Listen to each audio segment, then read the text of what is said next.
Assalamu alaikum wa rahmatullahi wa barakatuh. Welcome to all English learners.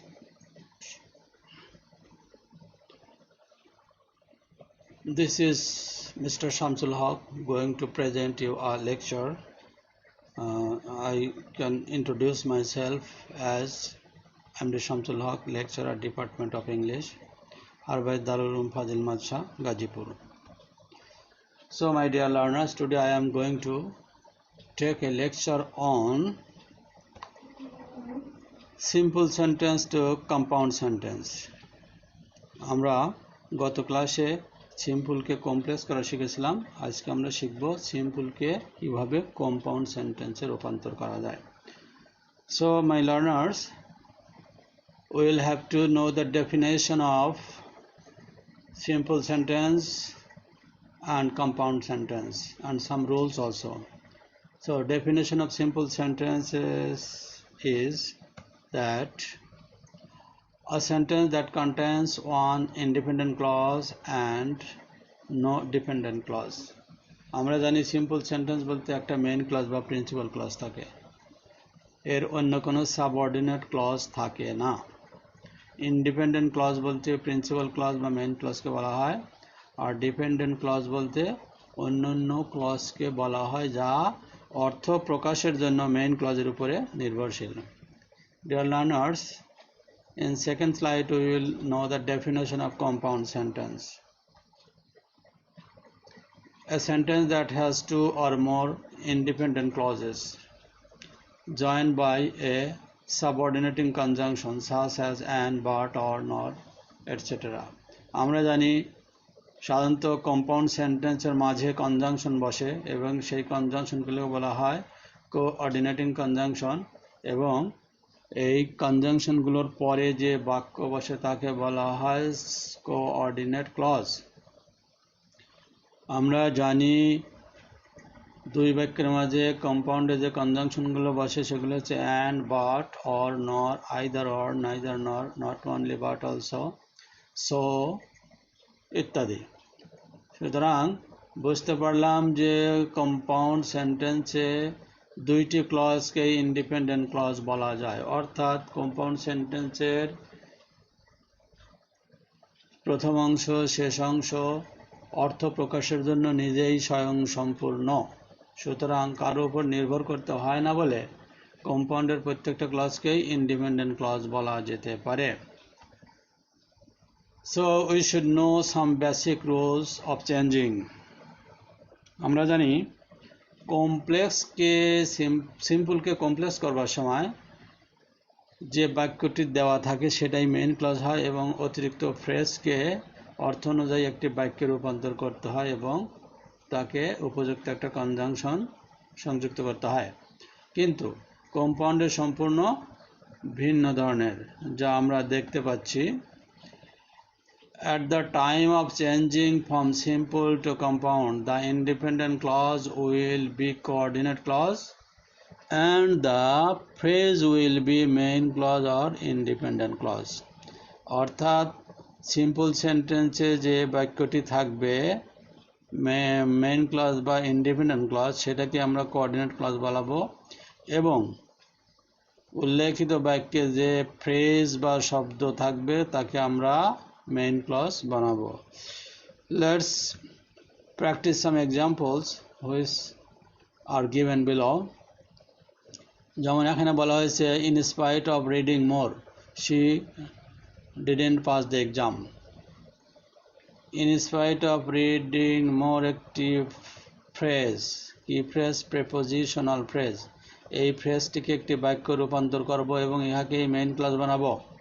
R she didn't pass the exam যেটা পরিপূর্ণ বাক্য দেওয়া ছিল সেটাকে আমরা কোঅর্ডিনেট ক্লজ বানাবো। সো আমরা দেখতে পাচ্ছি ইন স্পাইট অফ শব্দের অর্থ হচ্ছে সত্ত্বেও বা পরিবর্তেও, যেমন আমাদের অ্যান্সারে আসছে she reads more but she didn't pass the exam। সুতরাং ইন স্পাইট অফ থাকলে বাট কনজাংশন সংযুক্ত হবে যা অর্থ প্রকাশের জন্য উপযুক্ত। যেমন she read more, সে অনেক বেশি পড়েছিল, but কিন্তু didn't pass the exam, পরীক্ষায় পাস করতে পারে নাই। আমাদের যে বাক্যটি পরিপূর্ণ দেওয়া ছিল সেটা ছিল past indefinite tense-এ, সুতরাং আমরা যে ফ্রেজকে বাক্যে রূপান্তর করলাম তাকেও আমরা প্রেজেন্ট টেন্সে পাস্ট ইনডিফিনিট টেন্সে বা সিম্পল পাস্ট টেন্সে রূপান্তর করলাম। সুতরাং she read more, she read more, read, read তিনটি শব্দ একই রকম, কিন্তু কর্তা থার্ড পারসন সিঙ্গুলার হওয়ার কারণে এস থাকলে প্রেজেন্ট ইনডিফিনিট প্রমাণিত হতো, যেহেতু এস নাই সুতরাং এটা past indefinite tense. So dear learners, let's go to the next slide. In spite of my going to his house, she didn't meet me.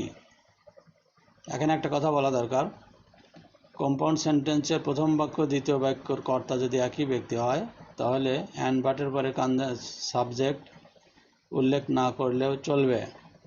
দুই বাক্যের সাহায্যকারী একই রকম হলে পরবর্তী সাহায্যকারী ভার্ব উল্লেখ না করলেও চলবে।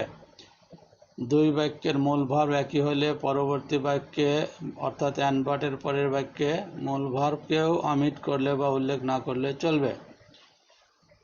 আর একটা বিষয় হচ্ছে, প্রথম বাক্য দ্বিতীয় বাক্যের কর্তা ভিন্ন হলে আমাদেরকে দুইটি সাবজেক্টকেই দুই ক্লজে উল্লেখ করিতে হইবে। যেমন এই বাক্যে in spite of my going to his house, আমার তার বাড়িতে যাওয়া সত্ত্বেও হি ডিডেন্ট মিট মি, সে আমার সঙ্গে সাক্ষাৎ করেছিল না। সুতরাং সে একদম সাবজেক্ট দেওয়াই আছে, কিন্তু এইটাকে বাক্য বানাতে গেলে মাই গোয়িংকে আই সাবজেক্ট দিয়ে করলে বাক্যটা সুন্দর হয়।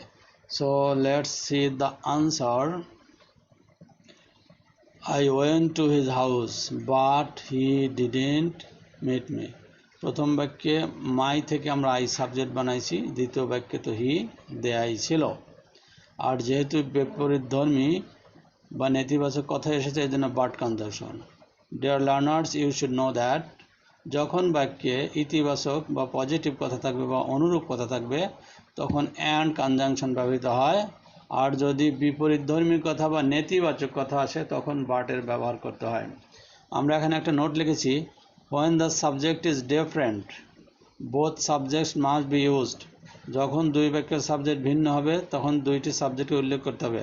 and single subject will be used when subject is same in main clause and coordinate clause, আর যদি মেইন ক্লজ এবং কোঅর্ডিনেট ক্লজের সাবজেক্ট সিঙ্গেল সাবজেক্ট হয় অর্থাৎ একই সাবজেক্ট হয় তখন আমরা শুধুমাত্র মেইন ক্লজে উল্লেখ করব, কোঅর্ডিনেটে উল্লেখ না করলেও চলে। In another example, because of her studying hard she cut a good figure in the exam.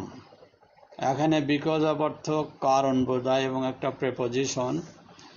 কঠোর পরিশ্রম করার কারণে সে পরীক্ষায় ভালো ফলাফল করেছিল। Cut a good figure in the exam একটি ফ্রেজ যার অর্থ হলো পরীক্ষায় ভালো রেজাল্ট করা বা ভালো ফলাফল করা।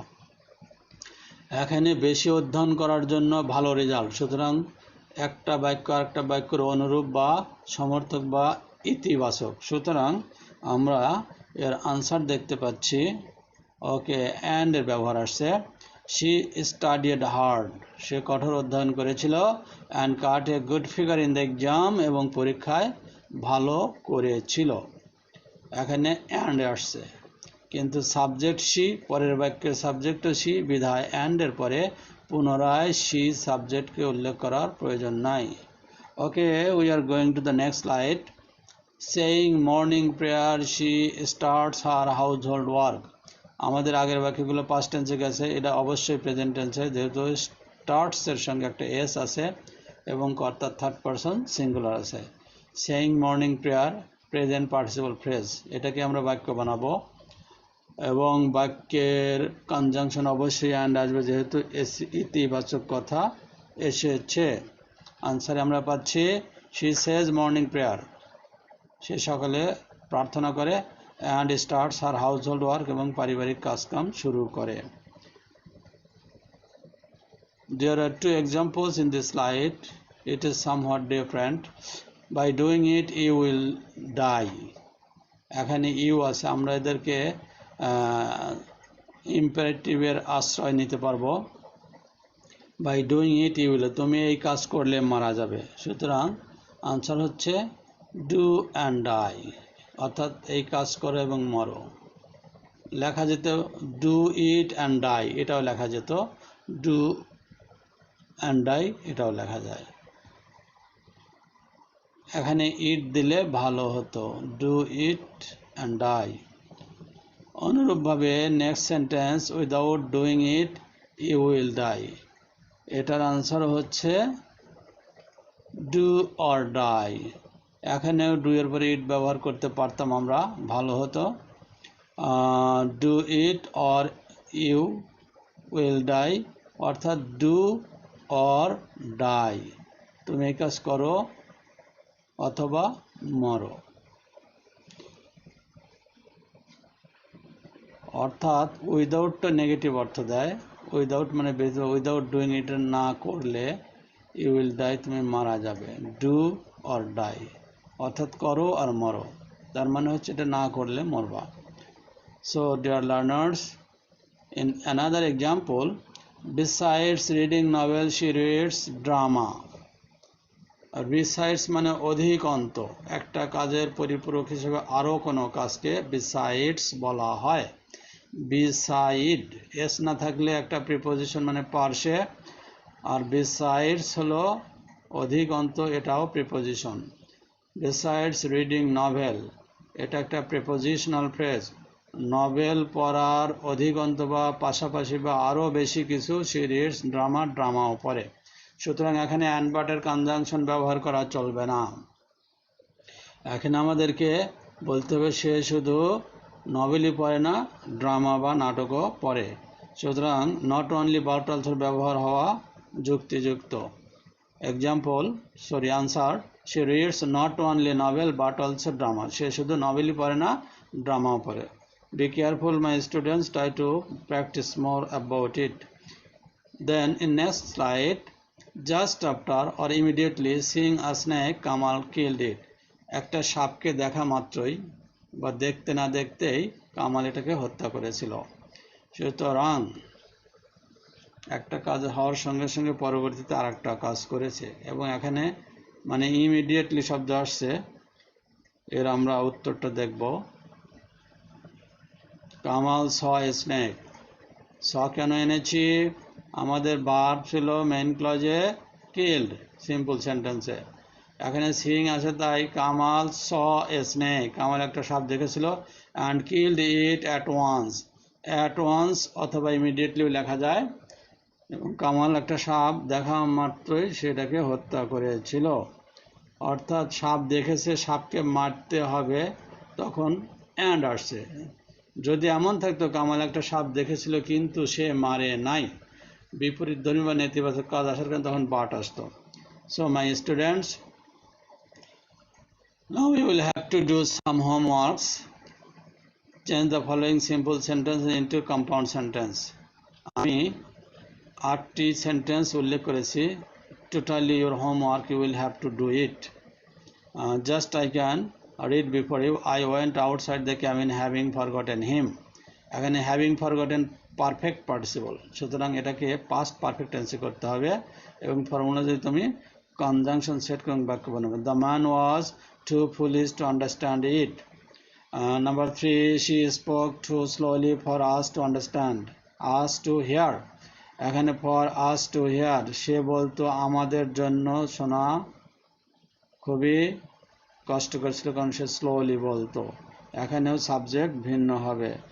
Next slide, in spite of poverty the man is happy, এগুলো আমরা অলরেডি এক্সাম্পলে আলোচনা করেছি, তোমরা শুধু উত্তর লিখবে। Despite its being difficult to explain it exist, the same things, শুধু সেন্টেন্সগুলো ভিন্ন, তোমরা অবশ্যই করবে। Without reading attentively you can't pass, এটাও আমি করেছি এই জাতীয় আনসার, তোমরা সেটা ফলো করবে। She works hard to prosper in life, because of being a very hard worker she couldn't do it, বেশি কঠিন হওয়ার কারণে সে কাজটা করে নাই বা করতে পারে নাই। So my learners, All these examples you must write, answer and send to my messenger box or email box. So my dear students, now we are in the last portion of the class. See you again in next lecture. That's why all of you are in a lot of thanks to everybody. I hope your bright future and prosperity.